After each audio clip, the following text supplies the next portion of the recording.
Ya. Oke, selamat malam teman-teman sekalian. Terima kasih telah meluangkan waktunya untuk mengikuti seminar pada malam hari ini. Oke, pada malam hari ini kita akan membahas tentang Lao Tzu. Ya, Lao Tzu the way ini maksudnya tahu kalau ditranslate ke Inggris jadi way ya. Jadi Lao Tzu ini sudah terkenal ya, dia yang menulis Tao Te Ching. Ya. Oke, langsung saja ya. Ini seminar kita, nanti jangan lewatkan untuk seminar tanggal 27.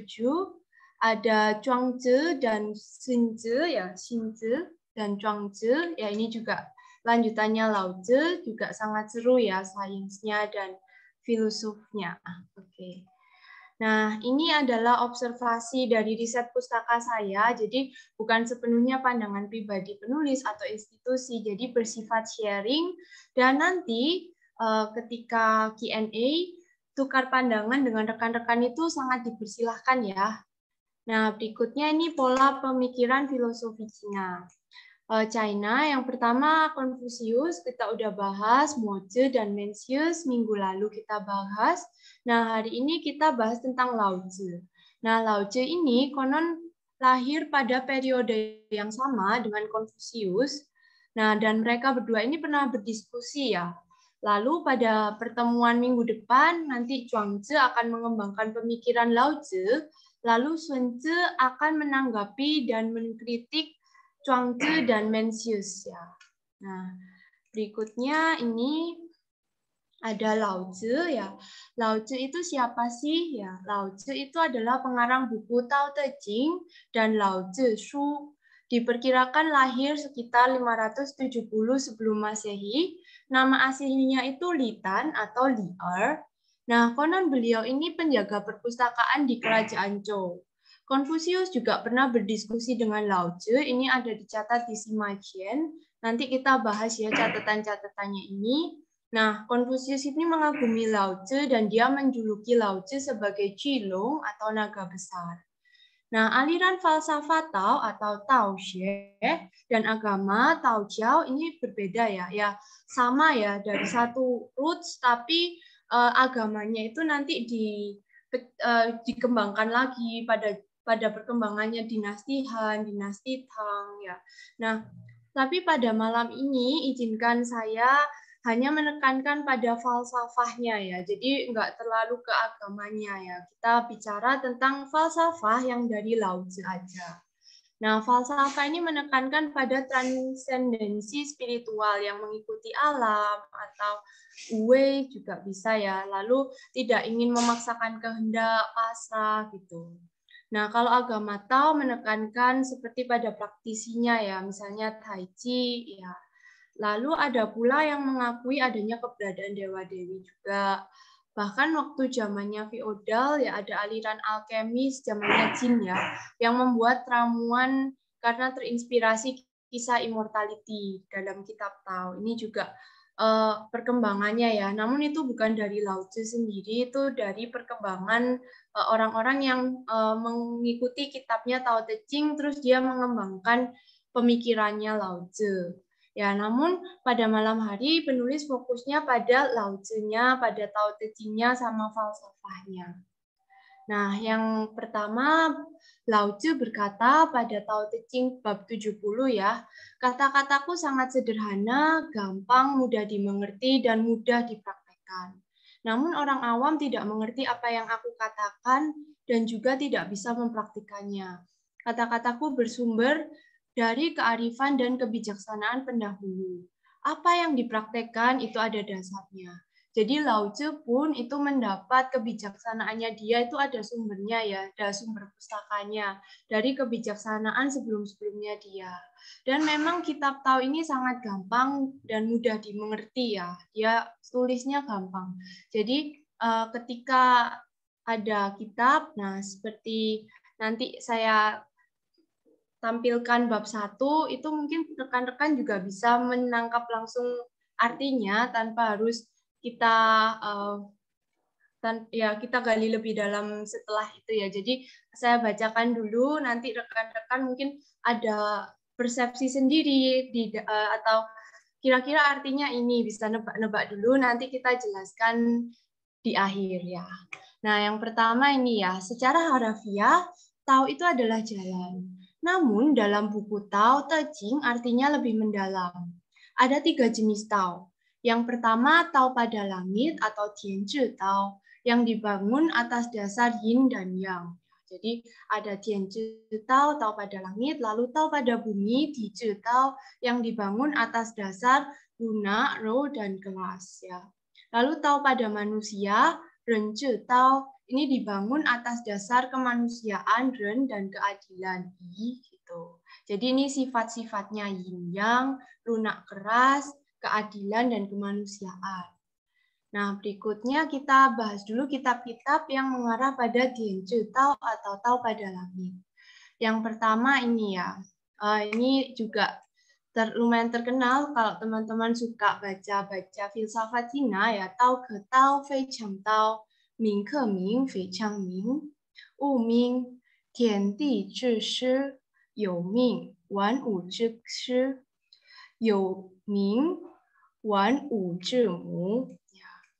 Tao yang bisa diungkapkan dengan kata-kata bukanlah substansi Tao yang sesungguhnya. Nama bukanlah nama yang abadi. Ini Lao Tzu berusaha mendeskripsikan Tao dalam sebuah kata-kata, tapi dia bilang apa ya kata-katanya?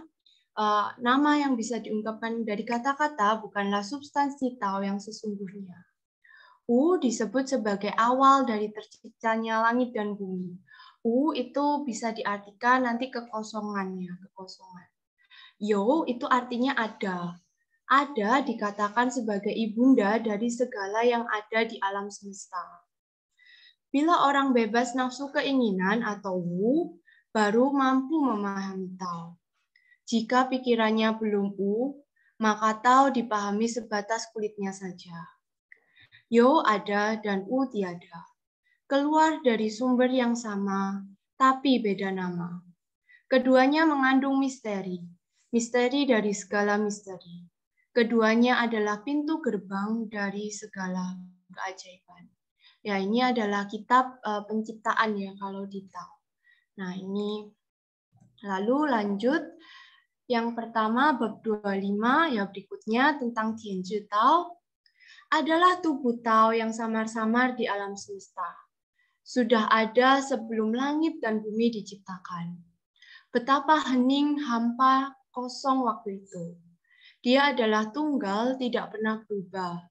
Dia berkeliling ke sana kemari tanpa henti. Ia boleh dijuluki ibunda yang melahirkan langit dan bumi ini.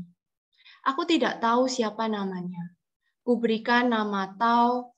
Kalaupun mau dipaksakan lagi, kuberi nama Maha Besar. Kebesarannya tanpa batas, sehingga tidak kelihatan wajahnya. Besarnya amat sangat jauh tidak kelihatan. Walaupun jauh, dia kembali lagi dekat pada ciptaannya. Maka dikatakan bahwa Tao adalah besar, langit adalah besar, bumi adalah besar, umat manusia juga besar. Umat manusia mengikuti hukum bumi, bumi mengikuti hukum langit, langit mengikuti hukum Tao, Tao mengikuti hukum alam. Ya. Jadi Lao Tzu ini berusaha mendeskripsikan apa itu Tao, apa itu sesuatu yang sangat besar yang dilihatnya ada di alam semesta, sudah ada sebelum bumi dan langit ada. Ya, dan dia juga ini seperti ibunda ya, energinya mengayomi, feminim yang mengayomi dan melahirkan langit dan bumi ini. Namanya aku berikan Tao, tapi kalau mau dipaksakan lagi, akan kuberi dia nama Maha Besar, ya, jadi Maha Tao gitu. Dia Lao Tzu ini mengagumi Tao ini, jadi siapa ya? Aku bingung mau kasih namanya ya, karena nama yang abadi bukanlah sebuah nama ya, kayak dia bingung. Ini terlalu besar untuk diberikan nama ya, tapi kalau dipaksakan diberi nama maka aku beri nama. Nah, lalu bab 77. Perilaku Tao dari langit seperti orang yang menarik busur panah. Busurnya ketinggian direndahkan sedikit. Busurnya kerendahan dinaikkan sedikit. Tali busur dikendurkan dan ditarik kencang sedikit. Maka Tao pada langit menjaga keseimbangannya. Yang berlebihan dikurangi dan yang kekurangan ditambahkan. Tao pada manusia tidak demikian.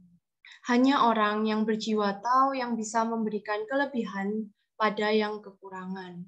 Nah, ini tentang balance. Jadi di sini disebutkan deskripsi Tao pada langit, ini adalah dia itu sangat balance ya. Seperti bagaikan menarik busur panah, kalau ketinggian direndahkan dikit, kalau kerendahan dinaikkan sedikit, jadi harus pas di tengah. Jadi sifatnya Tao pada langit ini, yang tadi kan ibunda ya, kalau yang ini dia seimbang, ya seimbang.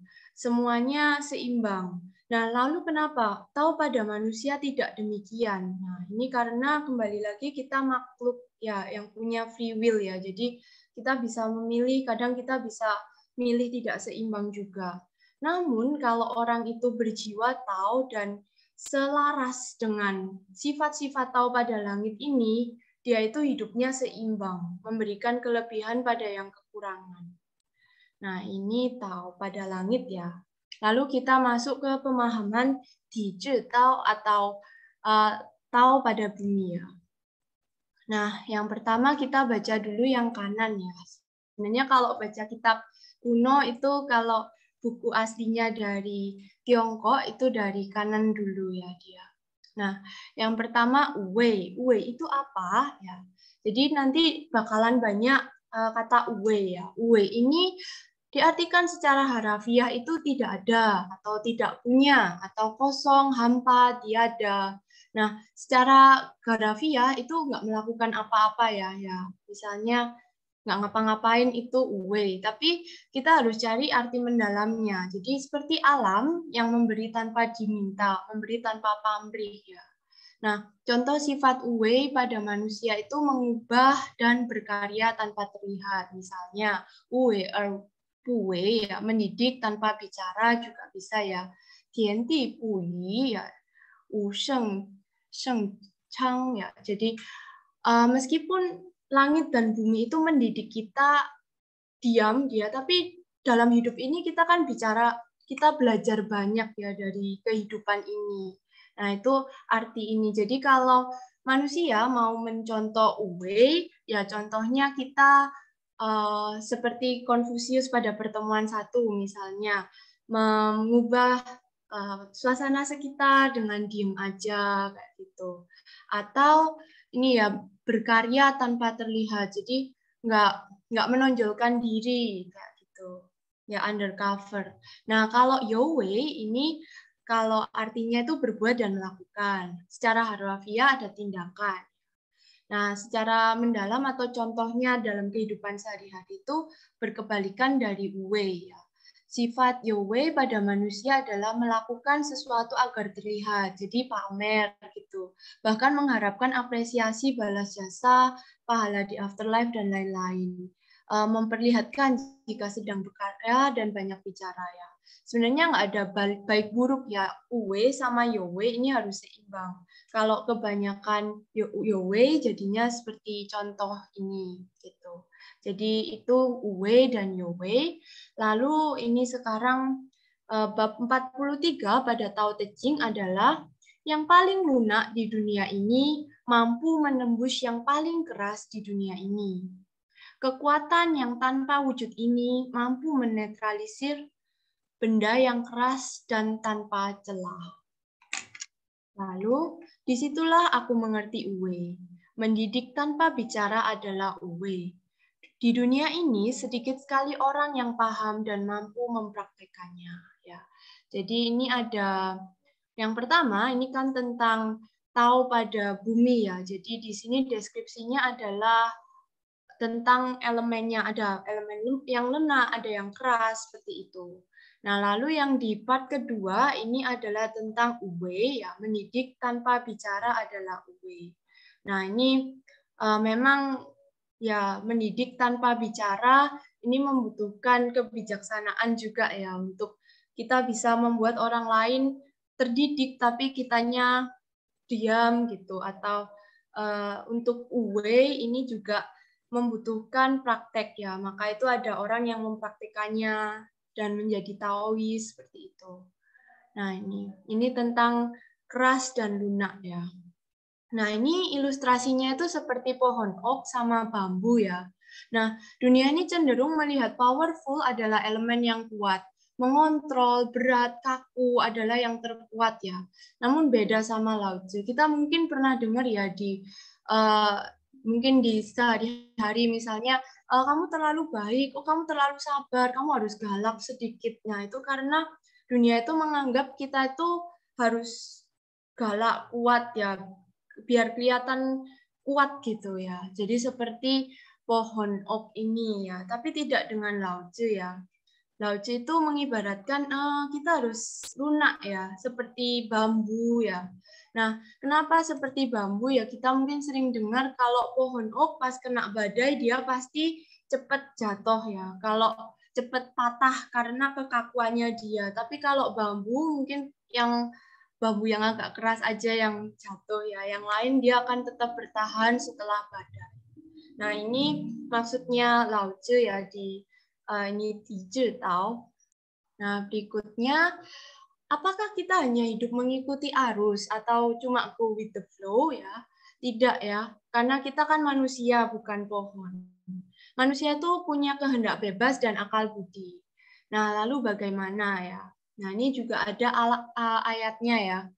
Orang yang hidup tubuhnya lunak dan lentur. Ini ayatnya sangat dalam ya. Jadi dia mendeskripsikan dulu karakter fisik manusia. Orang yang hidup tubuhnya lunak dan lentur, orang yang mati tubuhnya kaku dan keras. Tumbuhan yang hidup juga lunak dan lentur, bila mati menjadi kering dan kaku. Sesuatu yang lembut dan lentur adalah pertanda kehidupan. Sesuatu yang keras pertanda kematian. Nah, lalu bagaimana ya? Nah, jadi ini Lao Tzu dan ritual atau Li ya yang di bab waktu seminar pertama tentang Konfusius. Nah, Lao Tzu juga menyarankan sama seperti Konfusius, kita bisa mengubah kita dengan ritual. Jadi misalnya ada ruangan meeting yang sengit ya, kita mau masuk ke ruangan meeting itu kita tarik nafas dulu, menenangkan diri. Lalu saat masuk ke ruangan meeting itu, rasakan perasaan orang lain. Oh, yang ini kesel. Oh, dia takut gitu. Kita duduk, buat eye contact sama orang-orangnya. Kita senyum. Lalu kita membuat orang-orang ini berdamai dengan keadaan dan memperbaiki atmosfer. Nah, Anda diam, namun merubah situasi. Anda aktif dalam diam, dan tidak hanya mengikuti arus, tapi aktif dalam diam. Jadi subtle active, not inactivity. Ya. Tapi orang kan nggak perlu tahu kalau suasananya cair itu gara-gara Anda. Ya. Cuma tiba-tiba cair gitu. Nah, lalu kita masuk ke bab 78. Di dunia ini tidak ada yang lebih lembut daripada air. Air mampu menerjang benda kokoh dan keras. Tidak ada yang bisa mengalahkannya, dan tidak ada yang mampu menggantikannya. Yang lemah bisa mengalahkan yang kuat, yang lembut menaklukkan yang keras. Di dunia ini tidak ada orang yang tidak tahu kebenaran ini itu, dan tidak ada yang mempraktikannya. Nah, ini jadi di dunia ini ya yang mempraktikannya jarang ya. Nah, lalu ada Sheng Ren ini orang yang mau mempraktikkan ini berkata, orang yang mampu menanggung malu negara bisa jadi pemimpin negara. Orang yang bersedia memikul ketidakberuntungan negara baru pantas menjadi raja. Kata-kata yang mengandung kebenaran seringkali disalahartikan. Ya, jadi ayat kata-kata yang mengandung kebenaran sering disalahartikan itu mendeskripsikan yang ini ya. Di dunia, jadi kadang itu dunia itu menganggap yang mengandung kebenaran malah disalahartikan seperti itu. Jadi lalu dunia juga menganggap yang powerful, kaku dan kuat itu yang lebih ditakuti ya. Nah, padahal kalau sarannya di Tao Te Ching, ini kita harus menjadi seperti air, kayak air terjun bisa mengkikis batu-batu yang ada di bawahnya. Kelihatannya lemah, fleksibel, ngikut aja, tapi juga bisa mengkikis, bisa jadi tsunami gitu. Ya. Nah, lalu bagaimana tentang konflik dan peperangan kalau dalam filosofinya Lao Tzu ini ya? Jadi misalnya nih, Anda jadi pemimpin negara, mau presiden atau raja ya. Lalu Anda punya negara tetangga. Ini mau menyerang Anda lihat loh, kok dia sudah siapin amunisi ya. Nah, lalu kalau Anda jadi pemimpin negara, apa yang Anda lakukan gitu? Apakah sama-sama membuat pertahanan militer, sama-sama ya udah aku siapin amunisi aja, lalu kita siap perang, saling serang gitu. Nah, kalau tanggapan Lao Tzu untuk menghadapi seperti ini, ya tidak ya, karena kita lihat tetangga kita jatuh ke mindset di mana dia berpikir kekuatan kontrol kekakuan dan adalah kekuatan dia. Nah, kita bisa menggunakan yang kebalikannya, jadi kelemahan untuk menyerang. Misalnya, ya kita lihat, oh dia udah mau menyerang. Ya biarkan musuh menyerang, ya kita amankan rakyatnya, namun cari kelemahannya. Dia bangun kekuatan militer seperti itu, pasti ada anggaran yang dikurangkan. Misalnya rakyatnya menjadi lapar atau ada harga-harga yang naik di situ. Kita bisa manfaatkan, ambil hati rakyatnya, atau serang dengan cara lain, misalnya bakar bahan makanannya dan rakyatnya berontak. Nah, jadi memainkan kelemahan musuh untuk menghancurkan dirinya sendiri. Ketika musuh kurang sumber daya, kita tidak perlu repot-repot melawan dengan alat-alat berat.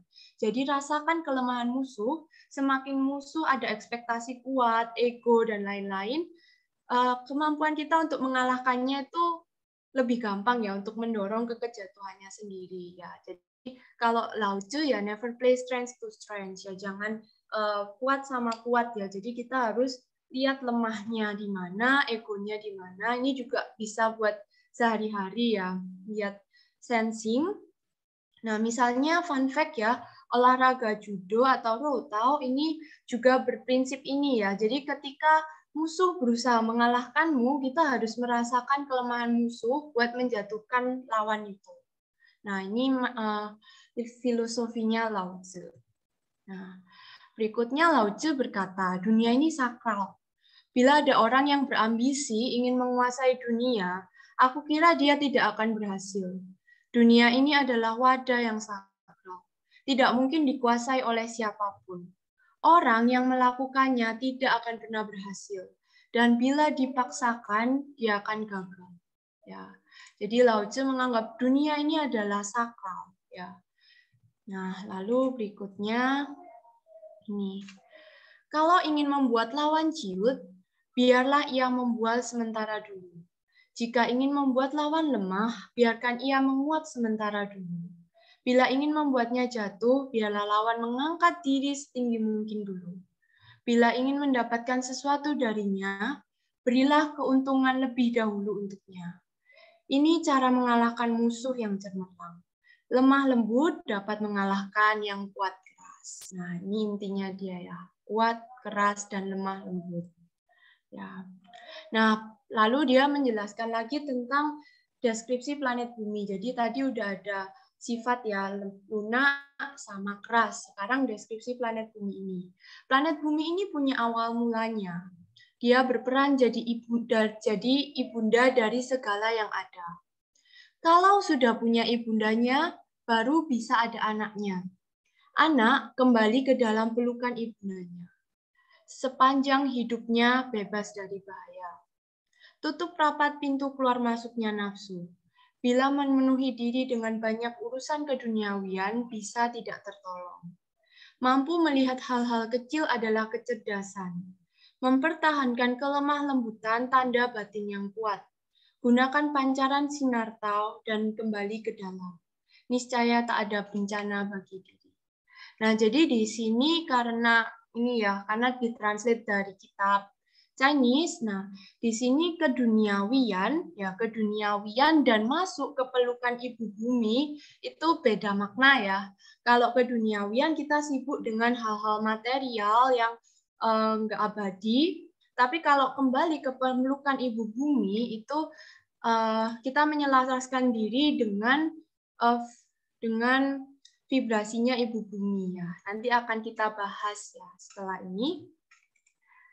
Nah, berikutnya ini ya. Jadi energi tubuh ya. Kita lahir dari tanah kembali ke tanah. Ya. Jadi dari ibu bumi balik ke ibu bumi. Nah, ada energi bumi yang merupakan elemental yang mengaktifkan dan mengoperasikan tubuh fisik kita. Nah, ketakutan ya. Jadi kadang kita itu hidup di dunia ini kan kita ada merasa takut ya. Nah, ketakutan itu berasal dari perasaan tidak aman. Nah, bedanya gini ya, kalau kita takut, kita lihat singa, terus kita overthinking, kayak, kalau aku dimakan singa gimana ya, kan sakit kalau digigit. Tapi ada juga yang knowing ya, tahu, oh ada singa di situ, ya udah biarin, tapi aku juga nggak mau mendekat gitu. Itu tahu ya, oh ada bahaya di situ. Tapi kan itu bukan takut. Nah, kalau ketakutan yang saya maksud itu ketakutan yang berasal dari perasaan tidak aman. Nafsu yang dimaksud itu ego ya. Jadi perasaan ingin selalu merasa aman, ketamakan, dan terlalu duniawi. Takut tidak sejahtera, misalnya gimana ya nanti kalau tua aku nggak bisa makan gitu, atau takut tersakiti ya. Tapi terlalu berlebihan ya, yang terlalu berlebihan kan kurang baik ya. Nah, energi ketakutan dan tamak ini tidak selaras dengan ibu bumi. Bedanya sama kembali ke pelukan ibu bumi apa? Jadi bumi itu berkelimpahan ya. Kita lihat tumbuh-tumbuhan aja di hutan nggak ada yang nyiramin, dia hidup. Hewan hidup, burung-burung juga hidup. Tumbuh subur di atas bumi ini. Maka manusia itu bisa kembali ke pelukan ibu bumi dengan bertindak natural dan seimbang sesuai dengan frekuensi energi ibu bumi atau Tao. Nah, di sini ada dari kuantum fisik yang kemarin ya di Confucius, ini ada ya. Jadi Tao itu mungkin di sini ya untuk frekuensinya. Nah, semakin kita melangkah jauh dari ketakutan, kita masuk ke frekuensi love ya. Kita semakin mendekati frekuensinya Tao atau yang natural ya, dan Tao itu ada di bumi itu sendiri. Nah, jadi mengayomi dan mencintai itu sesuai dengan prinsip ibu bumi. Lalu, jika kita bisa mengayomi, mencintai, dan merasa aman, kita senang tinggal di bumi ini, misalnya kita tidak akan kekurangan dan akan selalu aman. Bukan manusia tinggal di alam, namun kita adalah bagian dari alam itu sendiri. Bila kita merasa aman, stabil, seimbang, mencintai, berani, kita sudah ada di dalam pelukan ibu bumi. Karena vibrasi kita sama dengan ibu bumi. Nah, kenapa Lao Tzu di sini bilang niscaya tidak ada bencana bagi diri? Karena ketika kita vibrasinya mencintai, kita juga pasti menarik hal-hal yang membuat kita semakin merasa dicintai ya, semakin merasa mencintai. Jadi apa yang kita keluarkan itu kadang seperti cermin yang balik ke kita sendiri.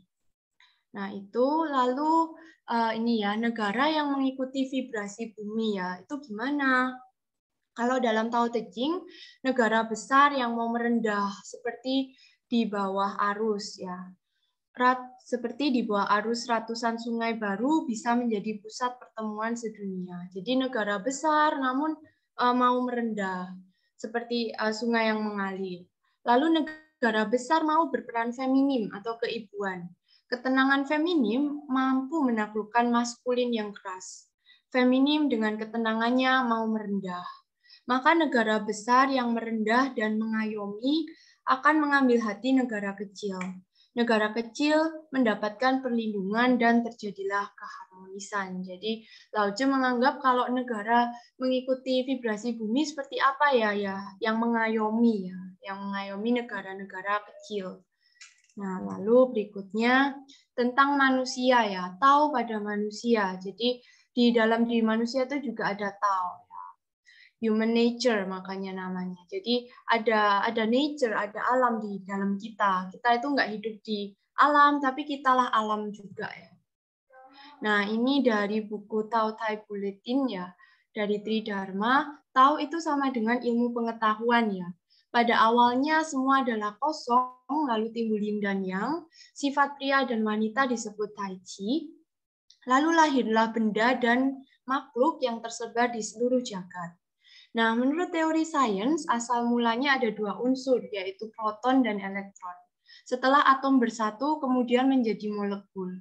Molekul menjadi sel, sel menjadikan makhluk yang tersebar di seluruh jagat. Jadi menurut emang tahu ini adalah ilmu pengetahuan ya. Sebenarnya Lao Tzu itu berusaha mendeskripsikan alam semesta ini. Namun bedanya kan kalau sains modern dia ada eksperimennya ya. Waktu itu Lao Tzu berusaha mendeskripsikan alam ini tanpa eksperimen. Nah, lalu bab 77. Perilaku tahu dari langit seperti orang yang menarik busur panah. Ya, ini tadi kita udah bahas di depan. Namun yang mau saya tekankan pada manusia itu ini. Tahu pada manusia tidak demikian. Hanya orang yang berjiwa tahu yang bisa memberikan kelebihan pada yang berkekurangan. Jadi di sini manusia itu ada free will-nya. Free will, semua alam, burung, ikan, dan lain-lain, itu dia hidup secara natural, ya, mengikuti prinsip Tao ini. Tetapi manusia dia bisa enggak loh, dia bisa membuat hidupnya jadi enggak seimbang. Ya. Kenapa? Nah, jadi ini nanti akan kita bahas setelah pertemuan Lao Tzu dengan Konfusius ya. Nah, sebelumnya kita harus lihat dulu obrolan Lao Tzu sama Konfusius. Nah, ini ya. Nah, pertemuan Gongzhi dan Lao Tzu ini diperkirakan sudah terjadi beberapa kali. Namun sejarahnya panjang dan tidak semua ada catatan sejarahnya. Karena melalui sejarah yang panjang ada macam-macam ya, ada perang, ada di zaman Jin ada pembakaran buku massal. Jadi kita cuma bisa ambil yang tersisa. Ada 4 catatan. Yang pertama menurut Suci, ya, mencatat Gongzhi, Konfusius bertemu Lao Tzu saat usianya kira-kira 32 tahun. Namun saat itu kira-kira masih zamannya Adipati Cao umur 22 tahun. Lalu terjadi perselisihan keluarga kerajaan yang mengakibatkan perpustakaan yang dijaga Lao Tzu ini harus dipindahkan saat adipatinya berusia 26 tahun. Nah, Lao Tzu sebagai kurator perpustakaan kan dibebaskan jabatannya. Sehingga ada argumen, kalau Konfusius ingin pergi ke Lao Tzu dengan cara normal, bisa jadi sebelum zaman ini ya. Karena sebelum perpustakaannya ini dipindahkan. Ya. Lalu ada juga cendekiawannya, dia percaya bahwa kunjungan ini terjadi pada zamannya Adipati Cao umur 24 tahun ya. Ketika Konfusius umurnya 34 tahun. Karena menurut laporan diri Konfusius dalam Book of Rites ya, ini ketika Konfusius bertanya pada Lao Tzu tentang ritual, dia pernah mengikuti Lao Tzu untuk sebuah acara dan waktu itu ada gerhana matahari di jalan. Nah, kalau musim semi dan musim gugur ya, Chunqiu itu mencatat bahwa waktu gerhana matahari terjadi pada saat Adipati berusia 24 tahun. Ini jadi masih diperdebatkan kapan ini ketemunya, tapi ada catatannya yang pasti pernah ketemu.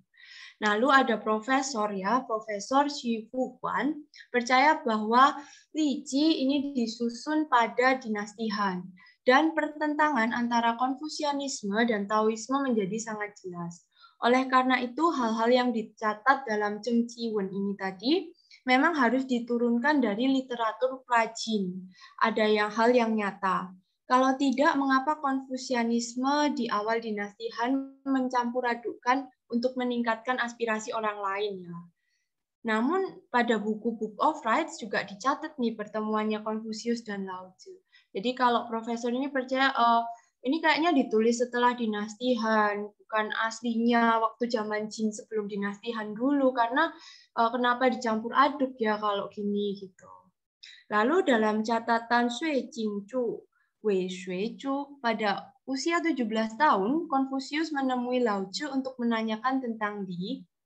Nah, mungkin saja ketika usia 30-an, Gongzhi itu datang menemui Lao Tzu dengan lebih menonjolkan diri, ya, sehingga dia dididik oleh Lao Tzu untuk menurunkan egonya dia, menurunkan nggak usah menonjolkan diri gitu.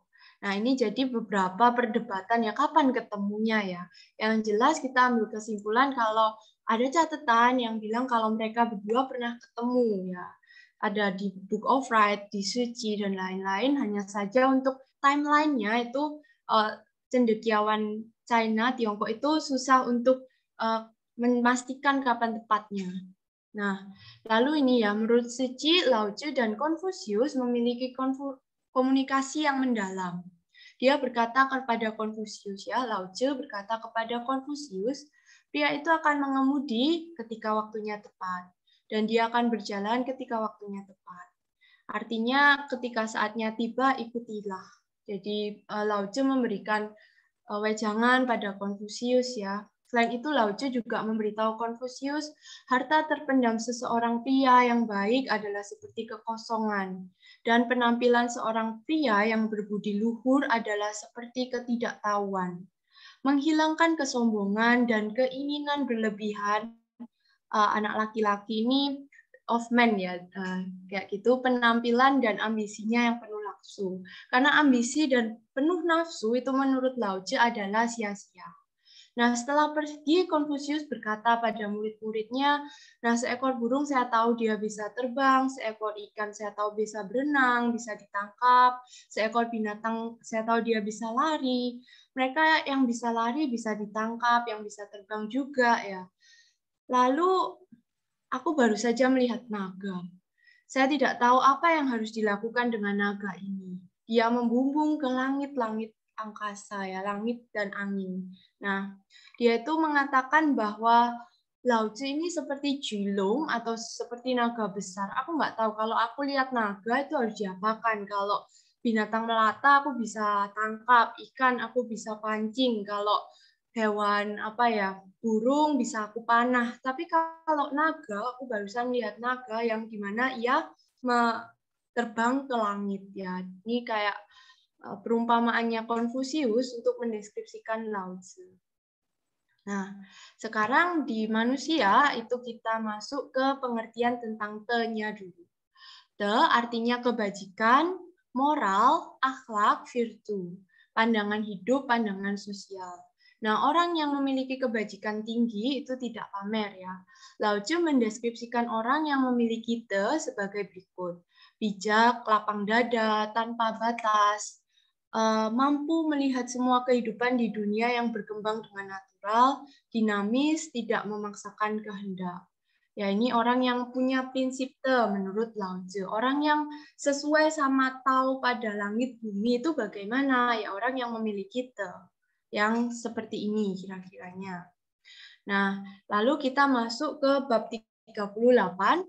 Ini kembali lagi menjelaskan manusia. Orang yang moralnya tinggi tidak menunjukkan dirinya bermoral. Dia sungguh adalah orang yang bermoral. Orang yang bermoral rendah berlagak menunjukkan dirinya bermoral bukanlah orang bermoral. Orang yang bermoral tinggi berperilaku away. Namun tidak ada pekerjaan yang tidak dia lakukan. Jika orang bermoral rendah sedikit bekerja, namun ingin menunjukkan dia banyak bekerja, maka dia tidak bermoral ya. Jadi ini banyak ya. Jadi saya singkat, intinya adalah mendeskripsikan orang yang bermoral itu bagaimana ya menurut pandangan Lao Tzu. Jadi orang yang low profile, namun dia melakukan tanpa pamer, ya dia ikhlas, tulus seperti itu. Nah, maka lalu dia melanjutkan ya, setelah dia mendeskripsikan manusia, lalu dia melanjutkan, maka bila sudah kehilangan pegangan pada Tao, baru timbul gagasan moral. Jika kehilangan moralitas, baru timbul gagasan kemanusiaan. Jika kehilangan kemanusiaan, baru timbul gagasan keadilan. Jika kehilangan keadilan, baru timbul gagasan etika formal. Orang yang menunjukkan dirinya punya etika adalah orang yang munafik dan diragukan kejujurannya. Sumber terjadinya kekacauan sosial. Nah ini ya, pria sejati mengutamakan intinya, bukan kulitnya. Menyajikan buahnya, bukan bunganya. Menolak kemunafikan dengan mempertahankan kejujuran. Ini adalah intinya ya. Jadi intinya bukan kulitnya, buahnya bukan bunganya. Lalu tidak munafik ya. Nah lalu Lao Tzu juga bilang orang yang nggak jujur, yang munafik itu penyebab terjadinya kekacauan sosial. Nah ini nyambung ya sama bab yang tadi yang dia bilang. Tapi tahu pada manusia tidak begitu, tidak demikian. Ya, manusia itu bisa memilih sendiri, punya free will, mau seimbang atau tidak, gitu. Jadi itulah keistimewaannya manusia juga ya. Nah, itu seperti ini. Nah, lalu maka bedanya Laozi dan ritual Konfusius ya. Kalau Konfusius itu ritualnya adalah kemarin kita bahas tradisi ya, mempertahankan kebiasaan baik dan mengubah kebiasaan buruk. Sarana untuk mengubah kebiasaan dan pola berulang. Sarana untuk merespon dunia dengan lebih baik. Nah, kalau Laozi dia itu menjelaskan ritual itu bila sudah kehilangan pegangan baru ada kebajikan. Kalau kehilangan kebajikan baru kemanusiaan. Kalau kehilangan rasa kemanusiaan baru ada keadilan. Jika udah kehilangan keadilan, maka orang kehilangan sopan santun atau li. Jadi Laozi lebih menjelaskan ke akarnya. Nah, orang yang kental etikanya tidak bisa dipercaya kejujurannya karena yang diperlihatkan bukan isi hati sesungguhnya. Pura-pura dan basa-basi menurut Laozi ini adalah penyebab utama ketidakstabilan sosial. Kenapa? Karena kalau orang pura-pura dan munafik dia itu nggak sama seperti Tao ya, tidak natural lagi karena tidak natural, dipalsukan. Nah, itu seperti perbedaan manusia dengan burung ya. Ilustrasinya kan kita lihat tidak ada burung yang berbohong ya. Jadi hewan-hewan kan tidak berbohong. Nah, kalau manusia kan bisa memasukkan vibrasi. Nah, tapi itu juga antara keistimewaan dan bagaimana manusia menggunakannya ya. Jadi burung-burung ini dia berkomunikasinya dengan apa? Dia kok bisa baris ya? Apa ada yang komandonya di sini kan nggak ada. Nah, dia ini melihatnya itu dengan vibrasi. Dia merasakan sekitar, dia sensing vibrasi energi sekitarnya itu seperti apa, dan dia ikuti yang sesuai dengan Tao, sesuai dengan vibrasi alam. Sehingga dia teratur, terbangnya teratur, arahnya juga dia tahu mau terbang kemana. Sedangkan manusia, karena kita dikaruniai bahasa, kita bisa ngomong pakai bahasa. Tapi kadang karena kita terlalu fokus ke bahasa, maka kita kurang sensing ke vibrasinya. Jadi kita cuma lihat bahasanya apa ya. Kadang kan orang bilang, aku sedih, padahal dalam hati bahagia. Atau bilang, aku bahagia, tapi padahal dalam hatinya sedih. Nah, itulah kenapa kadang burung atau hewan peliharaan kita kadang lebih mengerti ya.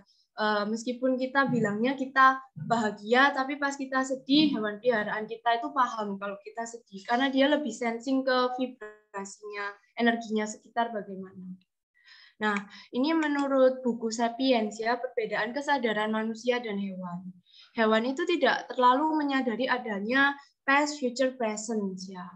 Nah, dia cenderung hanya hidup di saat ini. Maksudnya itu bahasanya hewan itu punya bahasa ya, menurut buku ini bahasanya itu contohnya cuma kayak ada musuh, ada air. Nah, kalau misalnya saat itu nggak ada air atau musuh, dia nggak bisa mengatakan itu lagi ke temennya gitu. Jadi noun-nya hewan itu terbatas, kata bendanya. Beda kalau hewan nggak mungkin bohong ya, kalau nggak ada musuh kan dia noun-nya terbatas, jadi dia nggak bilang ada musuh gitu, nggak bisa bohongin temennya ada musuh gitu. Nah, hewan itu nggak bisa seperti Homo sapiens yang bisa membahasakan kejadian masa lalu atau masa depan. Misalnya, kemarin sungai kering, padahal ngomongnya pas lagi di gua. Nah, Homo sapiens itu lebih punya noun, seperti sungai, seperti kemarin, kata waktu ya, kering, kata sifat, ya gitu. Nah, maka hewan ini survival mode ya otaknya. Otaknya ini otak bertahan hidup memang hewan ini. Namun dia nggak tamak, soalnya dia hidupnya cuma saat ini. Ya singa menerkam mangsa, tapi kalau dia udah kenyang ya udah berhenti.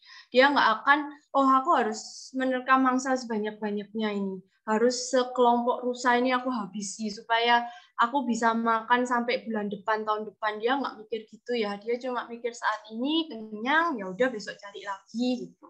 Sehingga tetap ya rantai makanannya itu seimbang dan sesuai dengan siklus alam.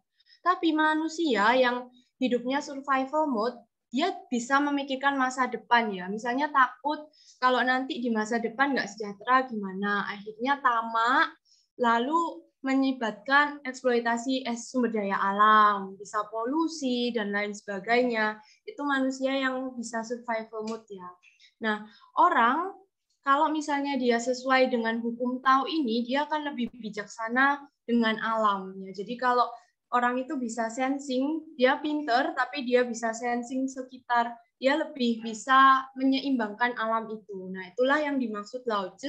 Tapi manusia tidak demikian, ya. Manusia itu bisa nggak seimbang. Tapi kalau orang yang sesuai dengan Tao, dia bisa menyeimbangkan alam dengan baik.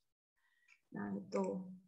Lalu berikutnya ini ya, cara hewan berkomunikasi.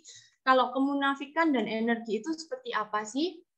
Nah, jadi kalau cara hewan berkomunikasi kan dengan vibrasi atau dengan kosakata yang ada tadi ya. Nah, monyet itu memiliki bahasanya, namun cuma berlaku saat itu. Nggak ada monyet yang berbohong ya. Tapi manusia bisa bohong gitu. Jadi energi yang dipalsukan itu, contohnya ini ya. Tadi kan kita sudah bahas ada pure Tao. Nah, energinya seperti apa? Misalnya, orang yang bermoral, ya yang dimaksud Lao Tzu bermoral itu yang punya itu adalah sumber energinya berasal dari cinta atau dari Tao itu sendiri, dari yang vibrasinya tinggi.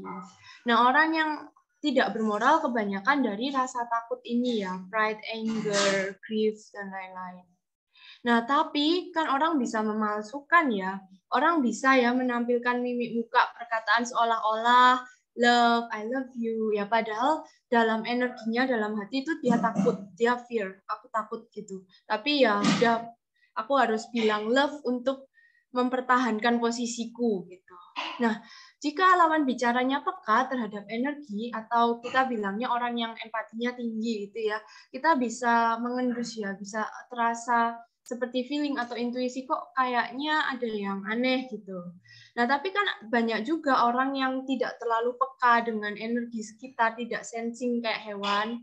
Nah, maka itu bisa terbuai kata-kata orang tersebut dan mempercayainya.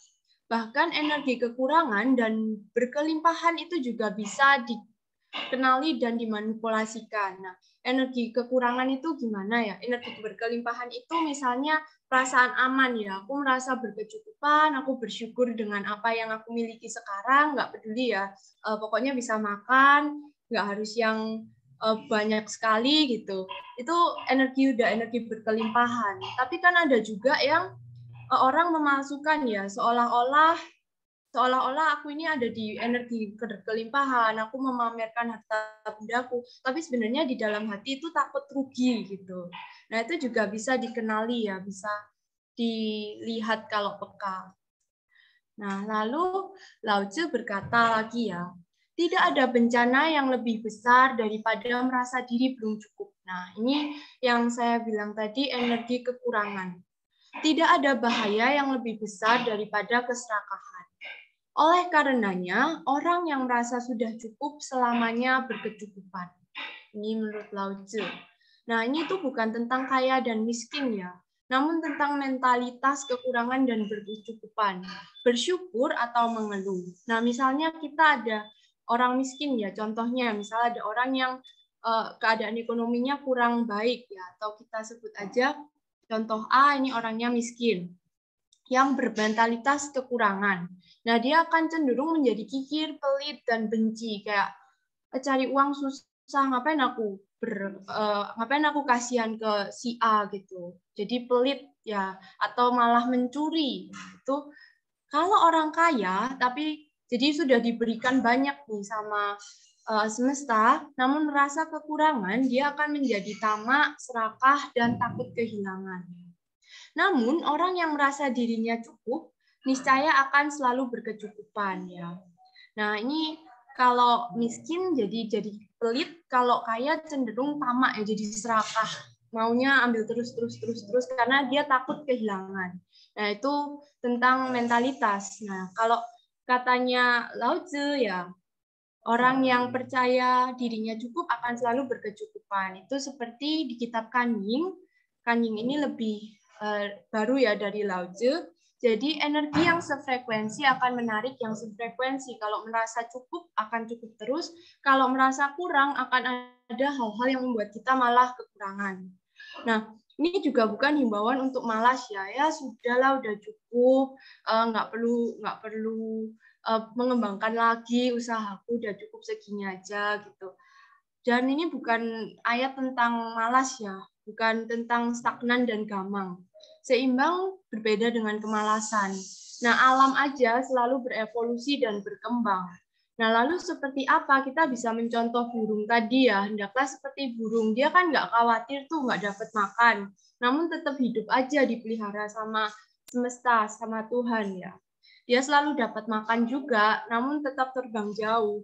Dia nggak udah kenyang di sini, terus dia males terbang, terus dia berhenti di pohon itu aja, nggak karena takut nggak dapat makan di tempat lain kan enggak.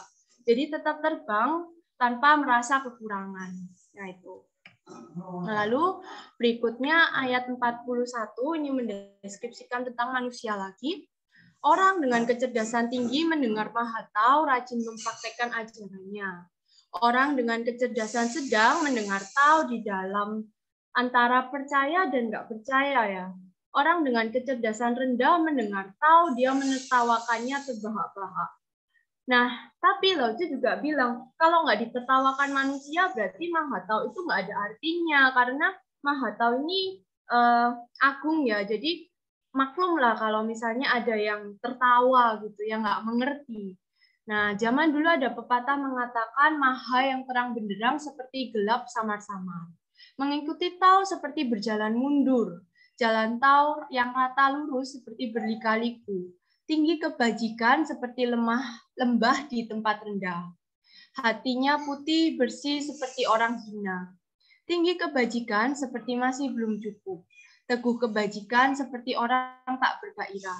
Jernih, murni, kebajikan seperti air keruh. Lapang dadanya seperti tidak tampak sudutnya. Mencapai karya besar butuh waktu lama. Suara besar seperti hening. Bentuk besar seperti tanpa wujudnya. Nah, ini jadi seperti persepsi manusia yang kadang itu terbalik-balik ya. Kayak yang hatinya bersih malah dianggap kekurangan ya. Yang fitur malah dianggap bug ya kayak gitu. Nah, jadi tahu bersembunyi tidak ada namanya. Hanya orang yang berjiwa tahu suka memberi hingga berhasil. Nah, suara besar seperti hening ini juga paradoks ya. Kadang kita mendengarkan suara lalu ada saat suara itu hening, kita bisa mendengarkan keheningannya lebih nyaring kalau kita amati. Ya, jadi kadang hening pun itu juga bisa terasa nyaring, suara besar seperti hening. Jadi ini seperti dualisme, tentang dualisme. Lalu berikutnya, kalau di filosof modern itu ini mirip kayak Fowler's Stage ini ya, tentang faith ya. Yang tadi yang orang 1, 2, 3 ini kayak faith ini ya, ada orang yang ya karena dari kecil udah terbiasa percaya itu dari orang tua, ya udah ikutin aja, tapi pindah agama juga nggak mau. Lalu ada orang yang percaya setelah misalnya dapat karunia atau mujizat, oh baru percaya. Namun ya sudah, aku yang paling benar gitu, ada gitunya. Lalu bisa juga individual reflektif ya. Jadi cuma ini yang fokus ke personal aja, nggak peduli sama orang lain gimana gitu. Nah, lalu bisa lebih aware lagi ke perspektif dialog antar agama. Lalu ada yang lebih universaling faith ya, jadi transforming process itu yang ini tadi ya, yang mempraktikkan ajarannya itu kan tahu kan universal gitu, jadi lebih menghargai, lebih ke vibrasi yang tahu ini, lebih ke alam semesta gitu. Nah ini juga secara faith ya, secara faith, kalau ini secara frekuensi ya, jadi ada dua sudut pandang. Lalu berikutnya ada bab 55, ini bagaimana sifat asli manusia itu dikemukakan oleh Lao-Tzu ya. Jadi orang yang tinggi itu kebajikannya itu ibarat bayi yang baru lahir. Hewan-hewan itu nggak mau juga menyerangnya, hewan buas juga nggak ingin menerkamnya. Tulang bayi yang lunak dan uratnya lentur namun genggamannya kencang. Walaupun belum mengalami hubungan intim, alat kelaminnya aktif. Ini mencerminkan sari vitalitas yang berkecukupan. Jadi energinya besar ya. Seharian menangis kencang, suaranya tidak serak. ini disebabkan energinya ada dalam keseimbangan. Jadi ini tentang sifat dasar manusia itu sebenarnya mengikuti Tao, kalau menurut Lao Tzu ya. Nah, memang bayi itu genggamannya kencang ya. Kalau ini saya mengalaminya sendiri ya. Waktu saya masih bayi, ada gempa, lalu papa mama saya lupa buat menyelamatkan bayinya yang masih 2 bulan, dan saya jatuh dari tempat tidur, tapi yang diingat sama papa saya selalu saya itu menggenggam spraynya, jadi nggak sampai jatuh. Nah, berarti kan memang terbukti ya, kalau genggaman bayi itu sekencang itu sampai bisa nahan badannya. Jadi bukan ditahan pakai siku atau apa, cuma pakai genggaman. Nah, itu karena bayi baru lahir itu kalau kata Lao Tzu energinya masih pure gitu. Nah, bila mencapai keseimbangan berarti sudah ada di keharmonisan Tao. Jadi ini cuma parabel untuk mendeskripsikan, untuk menjelaskan bagaimana sih kebajikan itu gitu. Nah, sudah berada di keharmonisan Tao berarti sudah mencapai pencerahan batin. Ketamakan dibiarkan berkembang terus akan mendatangkan bencana. Bekerja dengan terlalu memaksakan akan kelelahan. Menggunakan pikiran secara berlebihan berarti mengundang kekuatan tak seimbang.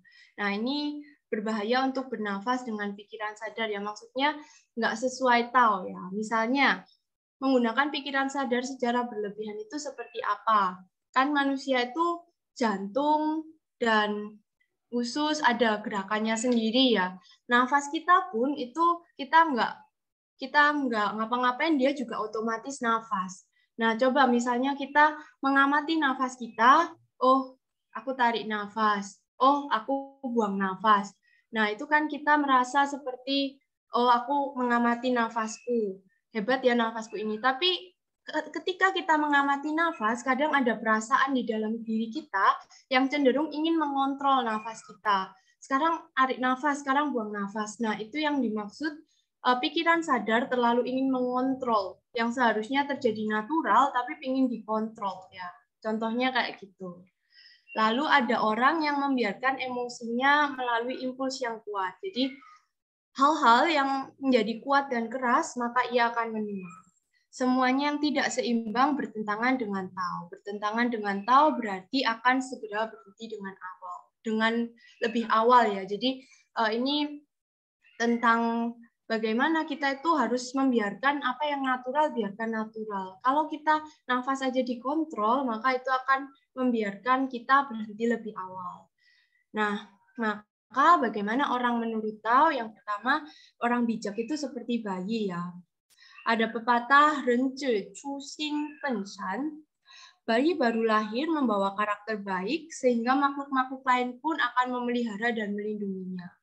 Orang yang bermoral, orang yang bisa menjaga keseimbangan, ya tidak berlebihan, tidak kekurangan, sama seperti alam, mengikuti jalan Tao, energinya harmonis dan melatih pernapasan Qi akan meningkatkan stamina dan tenaga dalam. Namun ayat ini menjurus ke immortality ya, tapi ini bukan persepsinya Lao Tzu ya. Ini cuma persepsinya orang-orang pas zaman Qin. Berarti kalau misalnya benar-benar taunya itu sempurna, berarti aku bisa immortal ya. Ya padahal kan kalau normalnya orang akan meninggal ya, tapi ya ini nanti akan kita bahas. Nah, lalu orang yang tamak yang ketiga.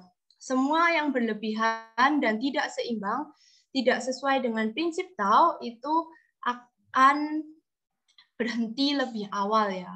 Jadi to control breath by willpower is to overstrain it, to grow too much is to decay. Ya, jadi kita harus seperti burung-burung di udara, hanya terbang mengikuti prinsip alam tapi selalu mendapatkan makanan. Kalau kita takut bekerja mati-matian, akhirnya hidup kita nggak sesuai dengan Tao, akhirnya bisa yaitu tadi ya mengeras dan tidak sehat juga. Nah, berikutnya ini ya the art of detachment. Segala sesuatu yang kita dapat harus rela kita lepaskan. Ini juga prinsip Wu ya. Jadi pikiran yang negatif yang melekat itu harus berani kita lepaskan.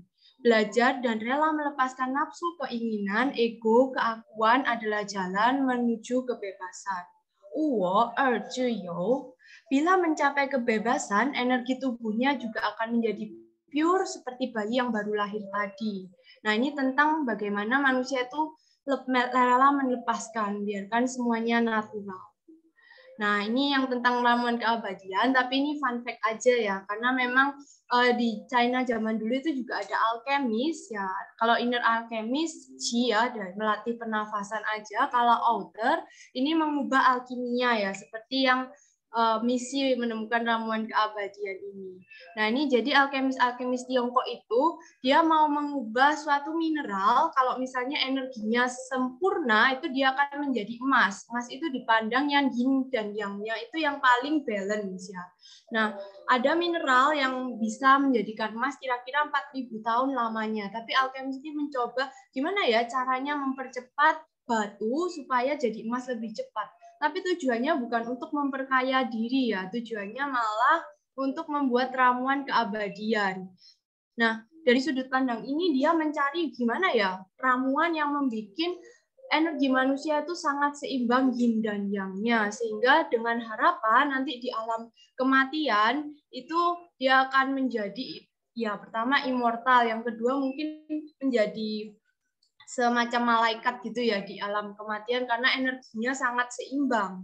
Nah, ramuan ini dijual sangat mahal, namun setelah meminumnya nanti juga meninggal dengan harapan akan bangkit menjadi mulia di alam berikutnya. Tapi ya kita nggak bisa tahu bagaimana keefektifan ramuan ini ya karena tidak sampai ya penelitiannya untuk sampai di alam akhirat ya. Jadi zaman dulu itu kitab Tao itu maka bisa diartikan banyak ya, ada orang yang menangkap kitab Tao, oh gini, berarti jangan-jangan ini bisa immortal ini, ayo kita coba-coba gitu. Nah, jadi bisa diartikan ke banyak, maka untuk agamanya sendiri juga ada macam-macam ya, ada macam-macam pemahamannya ya. Tapi kita di sini bahasnya yang filosofinya. Nah, lalu ini juga mempelopori adanya pemikiran mikro dan makro kosmik. Manusia itu adalah alam semesta kecil gitu. Ini kena di unsur using atau 5 elements dan ada di yin yang. Karena kayak yin yang itu yin yang baik buruk, hitam, putih ya. Lalu dikelompokkan lagi elemen-elemennya sifatnya menjadi 5 yaitu using ya. Nah, ini kita bisa lihat ya dikelompokkan yang mirip-mirip ya, energinya apa, yang kayu, api, ini kayak dasarnya Feng Shui itu ya. Lalu fun fact juga di zamannya dinasti Jin, itu ibu kotanya dia kan di Xiangyang ya. Ini rajanya bilang, wah negara kita ini bagaikan mikrokosmik, mewakilkan alam semesta yang luas. Nah, Yellow River, Huanghe ini bagaikan Milky Way-nya, Teshui ya. Milky Way Teshui. Lalu Xiangyang ini bagaikan pole star-nya ya. Jadi dia menyamakan negara dengan alam semesta gitu ya. Ini fun fact juga ya. Karena kan memang di Tao sangat di Tianzhi, Renzhi Tao sama Tizhi Tao, Tianzhi Tao itu sangat selaras. Jadi maka keluarlah ide mikro dan makro kosmik ini. Lalu berikutnya ini juga pengobatan ya. Ini buku zaman dinasti Tang. Ya, jika mengikuti model Using dinasti Jin, tubuh manusia adalah mikrokosmik, maka pengobatan China juga mengikuti prinsip ini ya. Nah, masing-masing organ itu ada elemennya, misalnya jantung ibarat api, mah, bumi, paru-paru, batu dan logam, ginjal air, mata, otot, kayu. Nah, jadi diberi peran dalam pembangkitan pengendalian organ lain. Nah, pengamat akan mencatat bahwa setiap organ berinteraksi satu sama lain ya, menciptakan matriks hubungan 5 dimensi. Nah, nanti ini baru akan dibahas di sains ya setelah ini. Nah, berikutnya ini ya. Nah, kalau di sains itu memang elektromagnetik tubuh manusia itu sama ya dengan elektromagnetiknya bumi ya. Dan ini spesialnya ini cuma ada di manusia ya. Seperti ibaratnya manusia itu berdiri, kakinya 2, tangannya ke atas. Makhluk spiritual tapi juga makhluk bumi. Makhluk langit tapi napaknya ke bumi. Ya, itu kespesialan manusia kalau secara elektromagnetik. Nah, sekarang keseimbangan energi tubuh. Nah, bila manusia mikrokosmik dapat bertingkah natural seiring dengan vibrasi bumi dan menyeimbangkan energi di dalam tubuhnya, niscaya juga membawa dampak positif bagi makrokosmik. Bila tubuh seimbang energinya, maka otak menjadi koheren. Otak itu ibarat pimpinan ya, dia membuat anak buahnya seperti sel dan lain-lain itu regenerasi lebih cepat, stres menurun, jantungnya koheren dan sehat. Nah, maka maka ada agama yang mengembangkan teknik meditasi, tai chi dan lain-lain untuk menyeimbangkan energi. Nah, manusia ini begitu powerful, namun jarang yang menyadarinya. Seberapa sering dalam sehari kita merasa kita ini sangat berharga, kita ini tidak berharga dan lemah ya. Kita sering dengar kayak ya maklumlah manusia punya banyak kesalahan, kelemahan ya. Jadi lebih sering mana kita merasakan diri kita ini adalah makhluk yang kuat, powerful atau yang lemah. Nah, sebenarnya manusia itu adalah ciptaan Sang Pencipta Agung. Nah, bagaimana mungkin kalau ciptaannya jelek dan nggak terlalu berdaya ya? Nah, maka Lao Tzu bab 55 ini juga mengingatkan kita agar kita menyadari kekuatan kita ya, yang selaras dengan alam. Bahkan bab 61 kita mampu mengubah keharmonisan kolektif ya, karena kan prinsipnya ini tadi mikrokosmik ya kita, dan alamnya makrokosmik. Lalu berikutnya kesimpulan Tao dan Te ini dijelaskan di bab 51, Tao yang menciptakan dan Te yang memeliharanya. Setelah wajah manusia dibentuk, lingkungan hidup diciptakan agar manusia bertumbuh kembang. Maka seharusnya manusia menghormati Tao dan memuliakan Te. Karena Tao dan Te tidak pernah memaksakan kehendak dan semuanya dibiarkan hidup bebas alamiah natural. Maka Tao yang menciptakan dan Te yang memelihara. Semua dibesarkan, dibiarkan mandiri dan dimatangkan jiwanya. Mereka diasuh dan dilindungi. Setelah diciptakan, tidak ada keinginan mau dimiliki. Setelah memberi kenikmatan, tak merasa berjasa. Sudah membesarkan, tidak ingin menguasai. Inilah kebijakan dengan arti yang mendalam. Nah, ini ada di alam ya. Jadi sifat alam itu tanpa pamrih, ikhlas. Nah, langsung kita masuk ke fisika modern dan Tao. Dalam perkembangan sains, ilmuwan tak henti-hentinya berusaha mengembangkan dan mencingkap sistem semesta. Tentu belum bisa ya mengkonklusikan Tao yang misterius itu apa ya, karena Tao itu sangat misterius ya. Ya, Tao yang bisa diungkapkan bukanlah substansi Tao yang sesungguhnya. Nama yang disebut bukanlah nama yang abadi. Jadi ilmuwan modern saat ini berusaha meraba-raba saja sistem yang dimaksud Lao Tzu itu gimana. Namun dari usahanya ini dia menumbangkan teori ilmuwan lampau.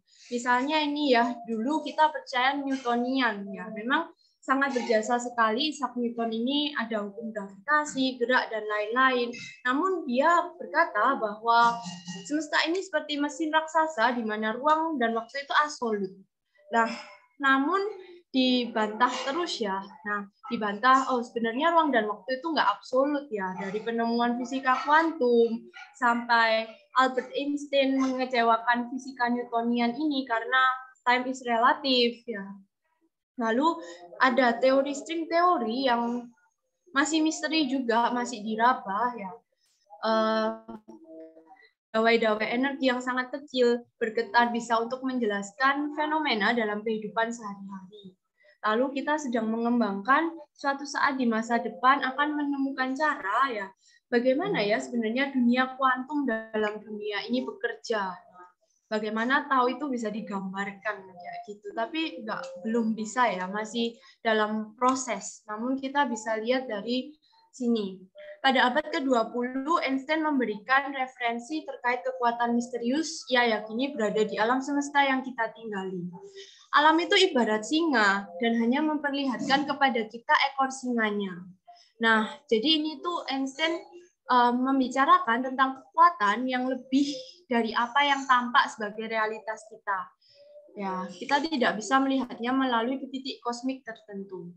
Dalam analoginya tentang kosmos, Einstein berkata lagi, saya tidak ragu bahwa ekor ini milik singa, meskipun ia tidak menunjukkan dirinya secara langsung karena ia sangat besar. Manusia, sayuran, debu kosmis, semuanya menari-nari dalam alunan musik misterius oleh seorang peniup seruling gaib dari jarak jauh. Ya, jadi ada alunannya, kita ada selarasnya, tapi aku nggak tahu apa karena terlalu besar ya. Tapi ini ekor milik singa ya kayak gitu. Ya, Einstein ini menganalogikan semesta seperti Lao Tzu menganalogikan Tao yang misterius, namun memiliki pola. Ya, seperti alunan seruling Einstein yang bisa diraba. Lao Tzu berpendapat manusia sebaiknya mengikuti pola Tao tersebut. Ya, jadi dalam analogi Einstein, Genju Tao itu singa keseluruhannya, ya, atau peniup seruling jarak jauhnya. Kalau Biju Tao atau Renju Tao itu ekor singanya ya, yang tak tampak di realitas kita. Nah, sekarang kita meraba Tao pada langit. Genju Tao ya meraba karena masih misteri. Nah, ini ya, kosong disebut sebagai awal terciptanya bumi dan langit. Yo dikatakan sebagai ibunda dari segala yang ada di alam semesta. Intinya kosong adalah isi, isi adalah kosong. Dari kosong terlahir segala sesuatu yang bersemayam di alam semesta. Nah, dari ya tiada, ada dan tiada, keduanya ini adalah misteri, keduanya adalah pintu gerbang dari segala keajaiban. Nah, kita untuk memahami ini kita harus lihat pemahamannya dulu tentang Newtonian sama kuantum ya. Kalau Newtonian itu lebih ke hukum fisika skala besar, misalnya matahari, planet, dan gravitasi. Kalau kuantum ya subatomik dan atomik yang kecil-kecil. Kalau Newtonian konstanta fisik alam, hasilnya pasti bisa diprediksi ya. Dari Malang ke Jakarta berapa gitu ya. Kalau kuantum dia nggak terprediksi, dia juga nggak kasat mata, dia berubah energi, gelombang, frekuensi, kesadaran, spektrum cahaya, medan informasi, atau kita bisa bilang medan kuantum. Lalu di Newtonian, pikiran dan materi terpisah, aku beda sama alam. Tapi kalau kuantum ya kita bagian dari alam. Pikiran dan materi disatukan oleh energi dan tidak dapat terpisah. Kalau di Newtonian, ruang yang terbatas bergerak melalui ruang sehingga waktunya linear ya. Kalau di kuantum, ini waktunya tak terbatas, waktunya relatif, nggak linear, lalu nggak ada keterpisahan ya, nggak ada masa lalu, masa depan, karena kan masih misteri juga dari teorinya relativitas ya. Maka dalam saat ini ada medan kuantum yang terdapat informasi tentang everybody, everyone, everything, every time ya. Nah, ini realitas potensial dari pengalaman tak terbatas. Nanti yang tentang waktu akan dibahas di ini ya Chuangzi ya di minggu depan. Nah, jadi kalau dari kuantum ini kan ada eksperimen nanti kita akan bahas double slit theory di mana saat elektron itu ditembakkan di situ menyimpan kemungkinan akan jadi A atau B. Jadi di dalam kekosongan itu menyimpan potensi terjadinya sesuatu, seperti prinsipnya Tao bab 1 tadi ya. Nah, ini pertama kita lihat dulu tentang atom. Atom itu bahkan berkembang ya. Dulu orang gambar atom kayak gini. Sekarang orang gambar atom kayak gini. Nah, kenapa? Karena elektron-elektron eksi sebagai gelombang probabilitas dalam energi tak kasat mata yang mengelilingi nukleus itu udah kedaluarsa ya. Nah, jadi digambarkan seperti ini karena kadang itu kelihatan di sini, terus pas diteliti lagi hilang dia kelihatan di sini. Jadi sebagian besar atom adalah energi imaterial dan hanya mengandung materi yang amat sedikit. Maka gambarnya berubah jadi gini. Kalau kayak gini kan materinya kelihatan semuanya materi, tapi gini memang kadang kelihatan kadang enggak. Jadi digambarkan kayak ada yang hilang-hilang gitu ya. Nah, ini menurut prinsip ketidakpastian Heisenberg yang meneliti dengan gelombang untuk mengetes keberadaan materi ya. Kita tak pernah tahu di mana elektron akan muncul. Yang diketahui ilmuwan dari nothing muncullah something. Tiba-tiba ini muncul dari kekosongan. Nah, ini kan kosong adalah isi, isi adalah kosong. Seperti kata Lao Tzu tadi ya. Nah, berikutnya ini. Quantum entanglement itu apa? Jadi, Albert Einstein mengatakan bahwa mekanika kuantum harus memungkinkan dua objek untuk mempengaruhi perilaku satu sama lain secara instan, melintasi jarak yang sangat jauh. Nah, ia juluki ini spooky action at the distance, karena spooky, karena itu misteri ya. Lalu, lebih dari setengah abad lalu, Bapak teori kuantum kita, Planck, mendeskripsikan singa Einstein dengan kontroversi yang menumbangkan paradigma fisikawan lama, yang cenderung berpikir sesuatu yang tidak dapat diukur berarti nggak ada, yang nggak bisa diukur berarti nggak ada. Maka ilmuwan zaman dulu cenderung berpikir bahwa sains dan filosofi itu tidak bisa bersatu ya, karena nggak bisa diukur filosofi. Nah sekarang kalau bisa ada kuantum menjadi lebih dekat, lebih belum tentu kalau nggak bisa diukur, nggak ada. Nah, Planck menjelaskan bahwa segala sesuatu terkoneksi melalui energi yang tidak nyata meskipun tidak lazim. Nah, sejak Planck mengajukan persamaan fisika kuantum, banyak sekali eksperimen yang digelar untuk membuktikannya. Nah, ini adalah eksperimen-eksperimen quantum entanglement. Quantum entanglement itu adalah keterikatan kuantum. Yang pertama, ini ya, yang pertama, signal travel farther faster than the light. Ini tentang partikel kembar. Partikel kembar ini kayak ini ya, foton kembar gitu. Lalu dia ini diletakkan, dipisahkan, dimasukkan ke lintasan kabel fiber optik ya, lintasan telepon. Nah, sampai pada misalnya yang sini OTW ya, yang ini ya, yang satu di sini, yang satu di sini. Ketika sudah sampai di tengah jalan, yang satu ini dilihat ya perilakunya. Nah, ternyata walau terpisah jauh, partikel-partikel tersebut itu masih terkoneksi ya. Jadi meskipun masih jauh, kalau yang satu ke kanan, kayak gitu, yang satu pasti ke kiri. Jadi ada dia membuat keputusan seperti seolah-olah partikel ini masih menyatu, padahal bukan. Lalu di yang kedua, ini ya, photon entanglement. Nah, ini sama ya, foton-foton memiliki ikatan tersebut membentuk satu objek yang sama. Bahkan ketika kembarannya terpisah jauh secara geografis, ya, jadi ini lebih jauh ya, mengembangkan yang pertama tadi, fotonnya itu dimodifikasi. Meskipun jauh sekali ya secara geografis, pas satunya dimodifikasi, foton yang lain itu juga mengalami perubahan yang sama. Dan itu nggak ada delay-nya ya. Jadi pas waktu partikelnya yang satu dimodifikasi, yang satu ikut ke modifikasi kayak gitu. Nah, ini juga yang terakhir sama ya. Jadi mengirimkan informasi ke partikel itu dan dalam yang satu diberi informasi, yang satunya juga berubah, dapat informasi. Nah, ini kan jadi ada apa yang menyatukan dua kuantum ini, dua partikel ini? Ada apa di tengahnya itu? Kan nggak ada kabel, nggak ada apa. Kok bisa rentak berubahnya? Nah, itu ini juga ada fun fact ya. Kemarin kita sudah tahu Moje ya. Moje itu yang hati nurani kemarin ya. Ini dijadiin nama satelit. Dijadiin nama satelit kuantum. Nah, kalau pakai satelit Moje ini, dia nggak ada kabel perantaranya ya. Jadi anti-hack juga. Dan nggak ada delay-nya ya. Pesan yang dikirimkan lewat satelit ini akan langsung diterima penerima tanpa delay, anti-hack. Ya.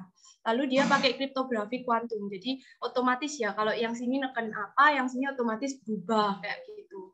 Nah, berarti ini sudah terbukti sampai bisa dipakai ya quantum entanglement ini.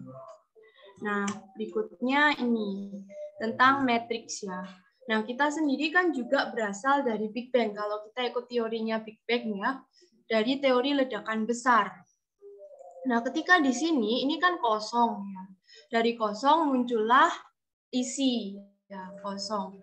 Nah, lalu kita masuk ke dark age, ada first star appears, ada pertama bintang-bintang pertama, lalu early galaxy, lalu modern galaxy seperti sekarang.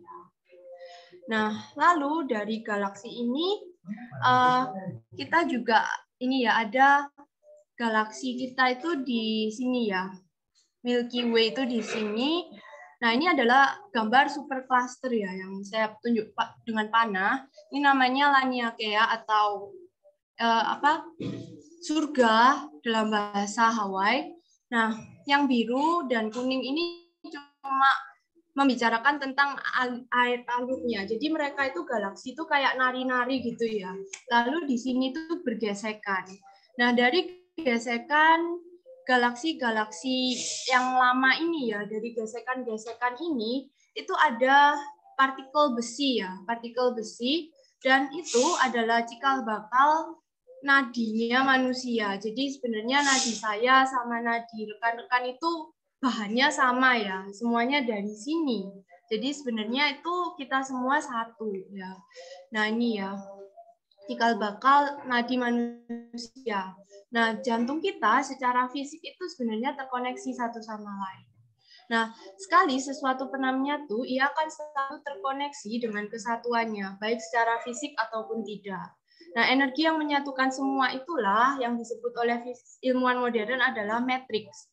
Matriks juga dapat diartikan sebagai realita itu sendiri, atau esensi energi abadi yang menghubungkan, sehingga tadi meskipun foton kembar yang dipisahkan itu yang satu dimodifikasi, yang satu langsung aplikasi, karena sekali itu waktu dipisahkan dia tetap menyatu ya, tidak peduli seberapa jaraknya. Nah itu. Nah lalu kita bisa lihat di bab 25 adalah tubuh Tao yang sama-sama di alam semesta. Sudah ada sebelum langit dan bumi diciptakan. Betapa hening dan hampa kosong waktu itu. Dia adalah tunggal, tak pernah berubah. Nah, dia berkeliling ke sana kemari tanpa henti. Ini mirip ya sama galaksi, tapi bisa diartikan banyak ya, bisa ditafsirkan banyak, nggak cuma galaksi. Dia boleh dijuluki ibunda yang melahirkan langit dan bumi ini. Aku tidak tahu siapa namanya, aku berikan nama Tao. Nah, maka dikatakan bahwa Tao adalah besar, langit besar, bumi ini besar, umat manusia juga besar. Nah, jadi di Tao ini juga disebutkan bahwa umat manusia ini besar, powerful. Gitu. Nah, sekarang kita meraba Tao pada bumi dan manusia ya. Prinsip mikro-makrokosmik. Bila kita mengobservasi manusia, kita dapat memahami bumi ya. Para ilmuwan mulai mempertanyakan apa geraman yang menghubungkan kuantum-kuantum ini. Nah, sekarang saya beri penelitiannya. Pertama ada yang gagal ya, jadi eksperimen nggak selalu berhasil. Ilmuwan itu meraba, oh tahu ini kira-kira kayak ada angin ether. Ether itu angin yang menghubungkan, jaring-jaring yang menghubungkan segalanya. Nah penelitiannya itu prinsipnya ya, kalau kita naik pesawat, kalau kita pergi sejalan kan lebih cepat. Kalau kita melawan arus kan lebih lambat. Ya. Lalu maka kita akhirnya menelitinya bagaimana ada seberkas sinar ditembakkan ke dua arah bersamaan, perbedaan waktu sinarnya sampai di ujung itu mendeteksi adanya angin ether ini ya, yang menghubungkan segala sesuatu di bumi. Nah, ya hasil penelitiannya tidak ditemukan angin ether ya. Hipotesis tentang matter ether yang ajak ini terbukti salah. Jadi ternyata kayak gitu ya. Nah, penelitian ini menghantui ilmuwan ya. Namun pada 1986, jurnal Nature melakukan penelitian serupa dengan alat yang lebih canggih dan sensitif. Hasilnya ada, karakteristik ether atau matriks ini bisa terdeteksi. Nah, namun masih diraba ya, ada tapi masih nggak tahu jelas apa itu ya. Lalu mempelopori penelitian-penelitian lain yang berprinsip hanya karena tidak ada gerakan yang terdeteksi bukan berarti tidak ada. Bukan karena belum menemukan alat buat mengukur bukan berarti tidak ada ya. Karena ternyata lebih sensitif, bukan sebuah sesuatu yang benar-benar stabil, stagnan di situ kayak bisa diukur. Ternyata lebih halus lagi energinya. Lalu berikutnya ini, eksperimen 2, DNA Phantom Effect. Nah, DNA Phantom Effect ini sederhana ya. Dia pertama ada tabung ya, lalu tabungnya ini dikeluarin ya semua udaranya, sehingga ini tabung yang kosong ini cuma berisi foton-foton, kan foton-foton nggak bisa dikeluarin ya. Nah, foton ini berdistribusi acak. Lalu sampel manusia dimasukkan ke dalam tabung, ajaibnya foton-foton ini ngikutin ini ya, bentuknya DNA manusia ini. Nah, ketika DNA manusianya dikeluarkan, fotonnya tetap masih ngikutin DNA manusia ini. Nah, kesimpulannya ada energi yang tidak pernah dikenal sebelumnya yang tak terdeteksi pada Michelson dan Morley ini. Karena kenapa kok sel DNA bisa mempengaruhi materi?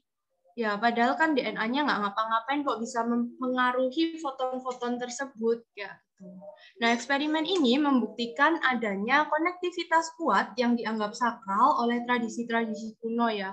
Seperti tradisi Tao Te Ching ini, manusia dan alam itu ada koneksi kuatnya. Nah, dibuktikan dengan eksperimen DNA ini. DNA bisa mengubah perilaku partikel foton yang mengisi dunia atau bumi ini. Kita jadi memiliki pengaruh langsung pada dunia sekitar kita kalau tafsiran dari eksperimen ini. Lalu berikutnya ada eksperimen 3, DNA, emosi, dan medan energi misteri. Nah, latar belakang ini bermula dari pertanyaan apakah hubungan DNA dan emosi masih berlanjut setelah proses pemisahan, kalau ya seberapa jauh. Nah, sampelnya DNA Angkatan Darat Amerika, diambil nih beberapa Angkatan Darat Amerika. Lalu, potongan jaringan DNA-nya ini diambil dari mulut donor, sampel ini diisolasi, dibawa ke ruangan lain yang jauhnya 350 mil dari dan yang pertama itu ke ruangan lain, lalu di eksperimen serupa berikutnya diteliti ke yang 350 mil jauhnya. Nah, lalu di ruangan buat angkatan daratnya, ini orangnya yang punya DNA tadi itu diperlihatkan video ya, yang memperlihatkan emosi, kayak ada video kekerasan, komedi, erotis, dan lain-lain. Nah, ajaibnya DNA ini yang jauh tadi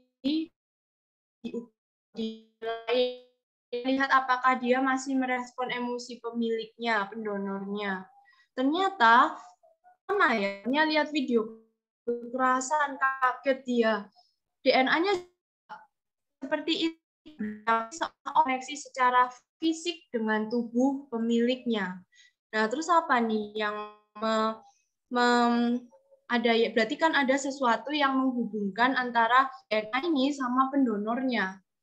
Ya, bisa kita lihat apa. Ya.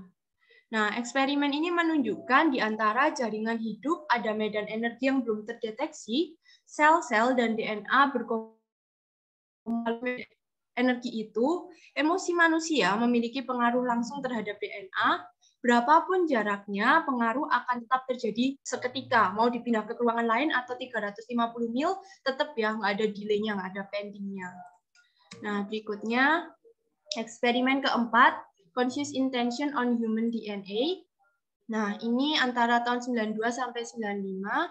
Metodenya mengisolasi DNA manusia dalam gelas kimia kaca.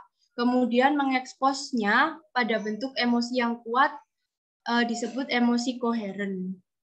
Jadi menggunakan teknik manajemen mental, memindahkan kesadaran orang ke area hati, fokus pada emosi positif.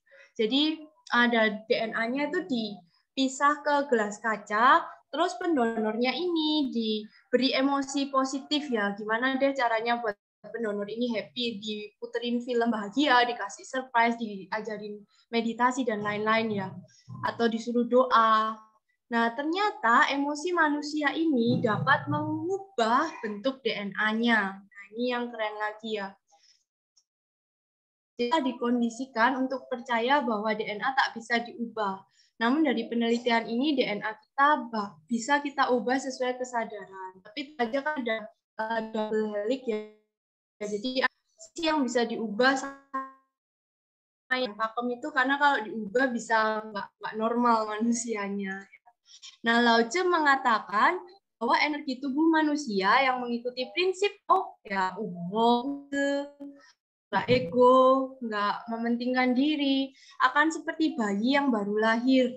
Nah, Sains itu mengonfirmasi ayat ini ya, bahwa kita bisa mengubah DNA hanya menuju emosi yang dimaksud.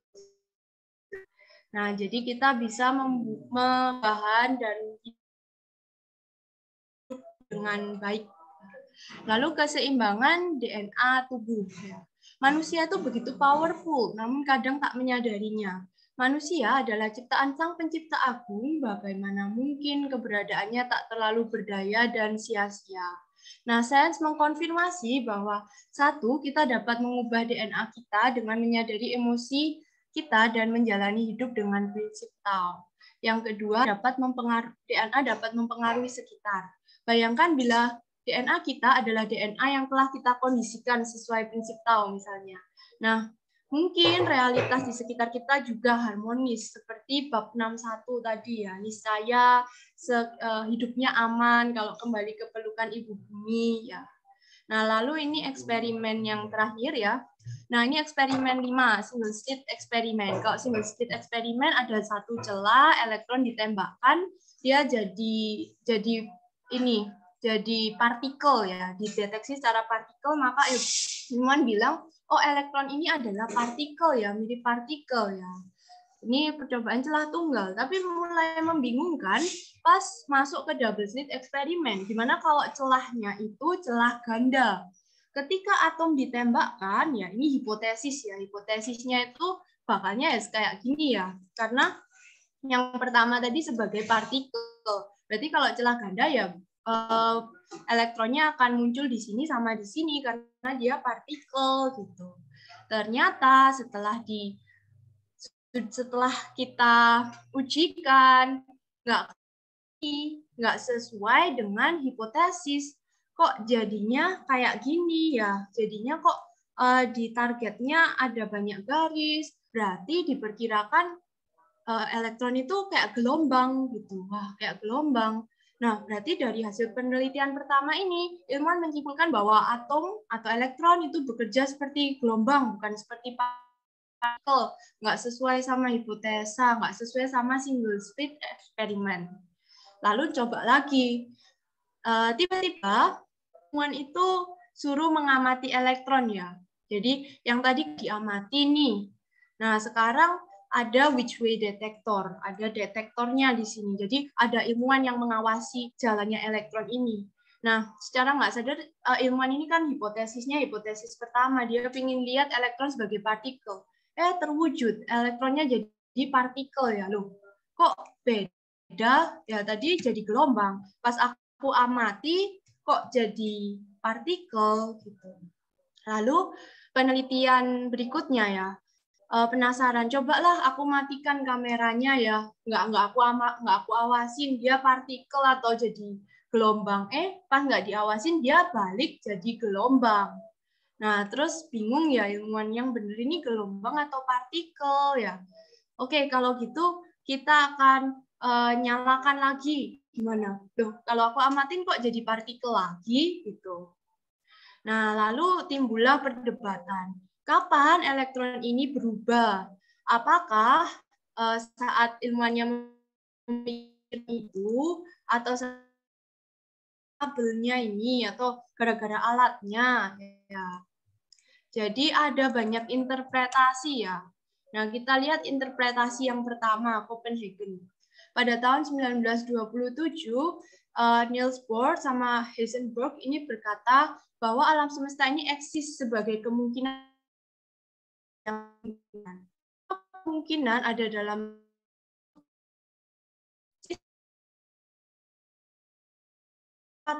sesuatu apa yang muncul mengunci salah satu kemungkinan pada tempatnya.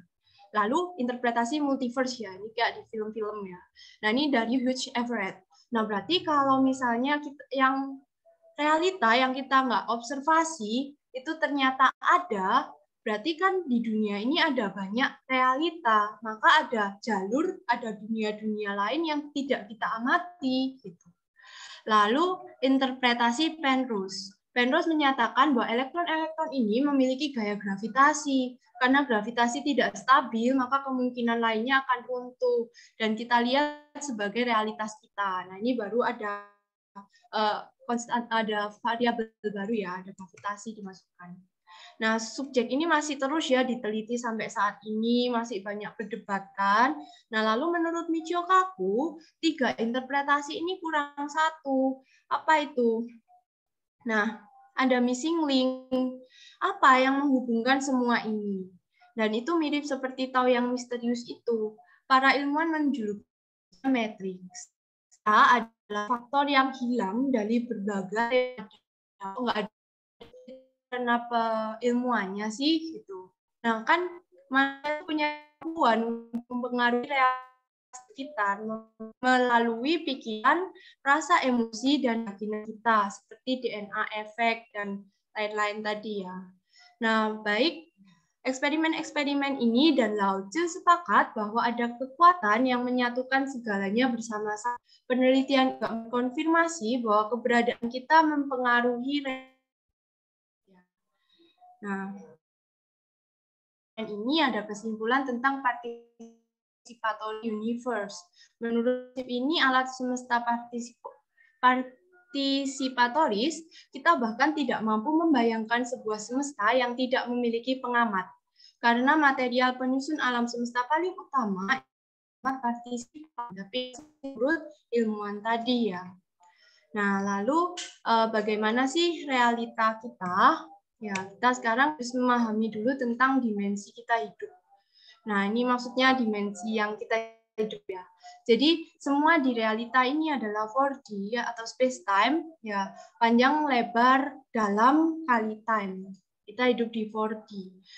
Untuk lebih gampang ya, kita simple aja. Kalau 1D itu visualisasinya seperti garis. Kalau 2D kayak foto ya, ada koordinatnya. Kita lihat foto itu 2D. Kalau 3D space itu ya kita lihat orang tapi orangnya diem ya orang kita bisa lihat dari berbagai sisi. Kalau 3D space time itu bagaikan kita lihat, kita bisa ada waktunya tapi bisa di pause gitu loh, dan kita lihat visualisasinya juga gepeng gitu. Kalau 4D itu baru kita yang saat ini ya, jadi ada ruangnya di sini. Terus kita bisa pegang bendanya, tapi waktunya berjalan terus, ada waktu past, present, future. Nah, kalau misalnya mau divisualisasikan beda, misalnya 3D space tapi nggak ada waktunya, itu seolah-olah kita lihat tangan tapi di pause gitu ya. Kalau 2D space one time itu kayak kita lihat film kartun misalnya. Nah, terus kalau secara ini ya, misalnya buku, diibaratkan buku. Kalau 2D itu kita lihat gambar di buku, jadi gepeng ada gambarnya. Kalau 3D, bukunya bisa muncul pop, tapi gambarnya itu masih 2D. Kalau 4D mungkin pop-up book ya, yang beneran orangnya bisa berdiri. Kalau 5D itu mungkin orangnya bisa diputar-putar. Nah, 6D ke atas ya bisa lebih bagus ya itunya, bukunya. Ini cuma visualisasi aja. Nah, nggak hanya dari segi fisik yang bisa kita visualisasikan, tapi kesadaran kita ini juga punya dimensinya ya.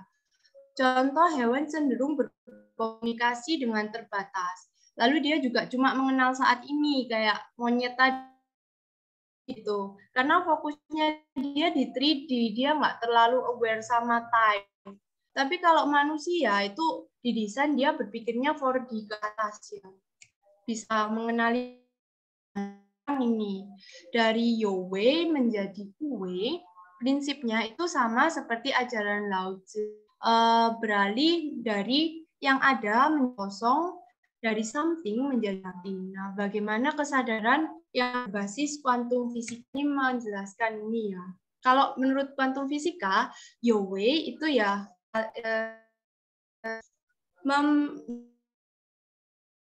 oh ini TV, ini meja, yaitu somebody, someone, something, somewhere. Oh ini tempat namanya rumah, ini tempat sekolah, ini tempat, ini.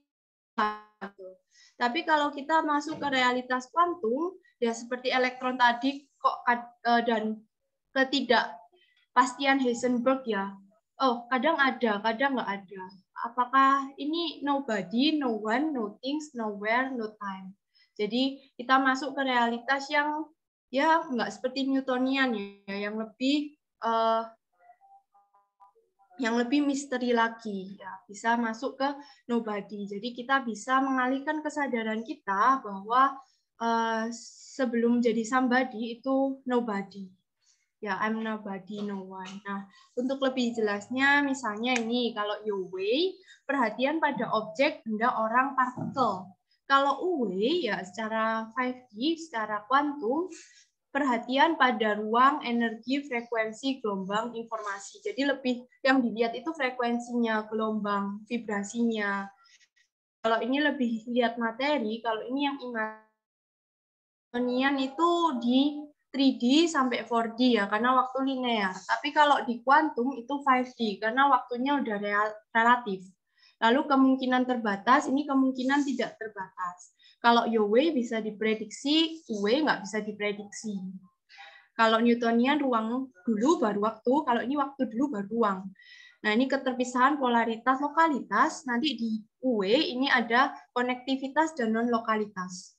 Lalu yang YOW ini yang diketahui, yang UW ini yang tidak diketahui, ya, yang misterius tadi. Kalau YOW jadi universe, kalau UW mungkin ada ilmuwan menemukan ada multiverse.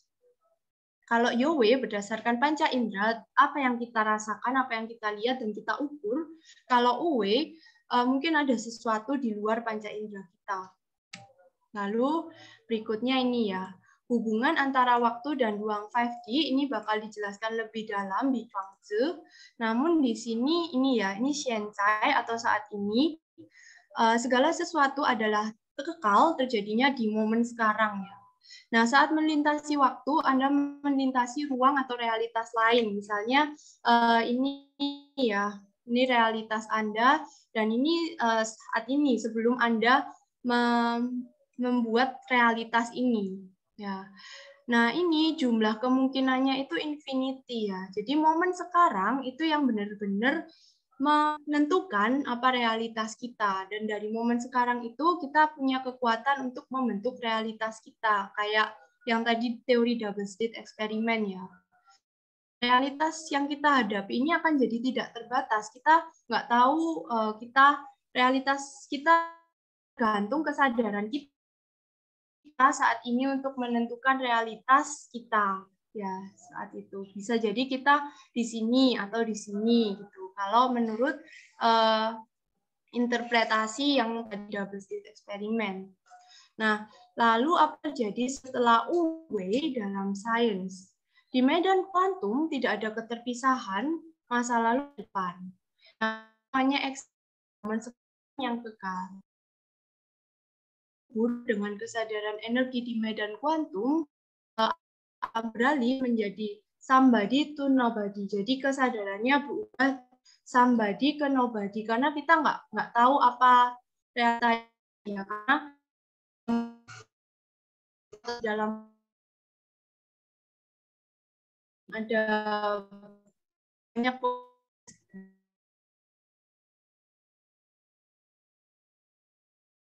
dengan kecepatan frekuensi atau vibrasi energi, kita bisa pindah ke realitas satu dan lainnya.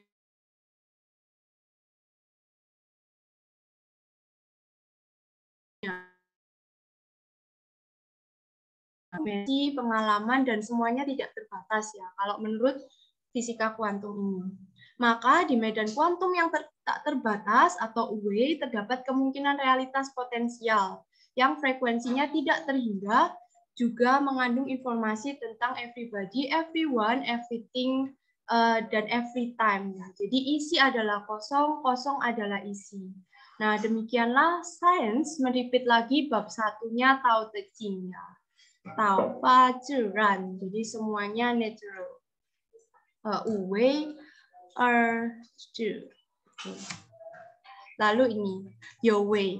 Lao Tzu berpendapat orang yang Yo Wei adalah orang yang kurang sesuai dengan Tao dan penuh ego. Yo Wo, Yo Se, Yo Wei. Maksudnya Yo Wo ini ada keakuan. Aku ini A, jabatanku ini, rumahku ini, hartaku ini. Jadi banyak yang aku melekatkan ke aku. Nah, kalau misalnya sekarang aku adalah artis terkenal, misalnya gitu. Ketika aku bukan menjadi artis terkenal lagi, apakah aku bukan aku, gitu ya. Nah, semakin kita menyadari realitas kita di 3D keduniawian, kita berada dalam ilusi keterpisahan dan bisa merasa kurang aman karena terancam gitu ya. Menjadi tamak, suka bersaing, cenderung kotak-kotakan, menamai segala sesuatu, itu adalah sifat Yo-Wei tadi. Nah, ini realitas material, ini perhatian keluar. Jadi kita sebagai pengamat, kita ini namanya orang, namanya HP, tisu, dan lain-lain. Ya, perhatian keluar. Lalu kalau UW, ya Orang yang uwe adalah orang yang selaras dengan Tao menurut Lao Tzu. Uwo, use, uwe, tanpa aku ya udah aku ya nggak udah aku siapa ya, aku juga bukan hartaku, aku juga bukan egoku ya, jadi lebih kayak kosong, aku ya apa adanya aku gitu. Nah, guci harus kosong dulu baru bisa diisi air, ini di Tao Te Ching bab 11 ya. Nah, dengan menyadari kekosongan, kita hadir bersama suatu medan metrik yang misterius atau mirip Tao tadi ya. Kita menjadi utuh, merasa aman, dan cenderung melakukan hal-hal yang disebutkan oleh Lao Tzu. Berpasrah dan utuh ya. Jadi ini dibalik sekarang kesadarannya. Dari ini, no one, nobody, nothing, nowhere, no time. Aku bukan siapa-siapa, kosong, uwe gitu. Ini uwe-nya science ya.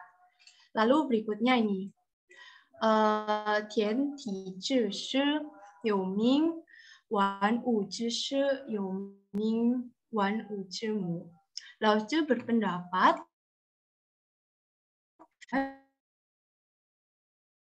dari ruang dan waktu kita mengakses semua kemungkinan realita. Mendekat dan lebur pada Tao, manusia dapat merasa semakin utuh sehingga sedikit kekurangan dan ego yang kita rasakan.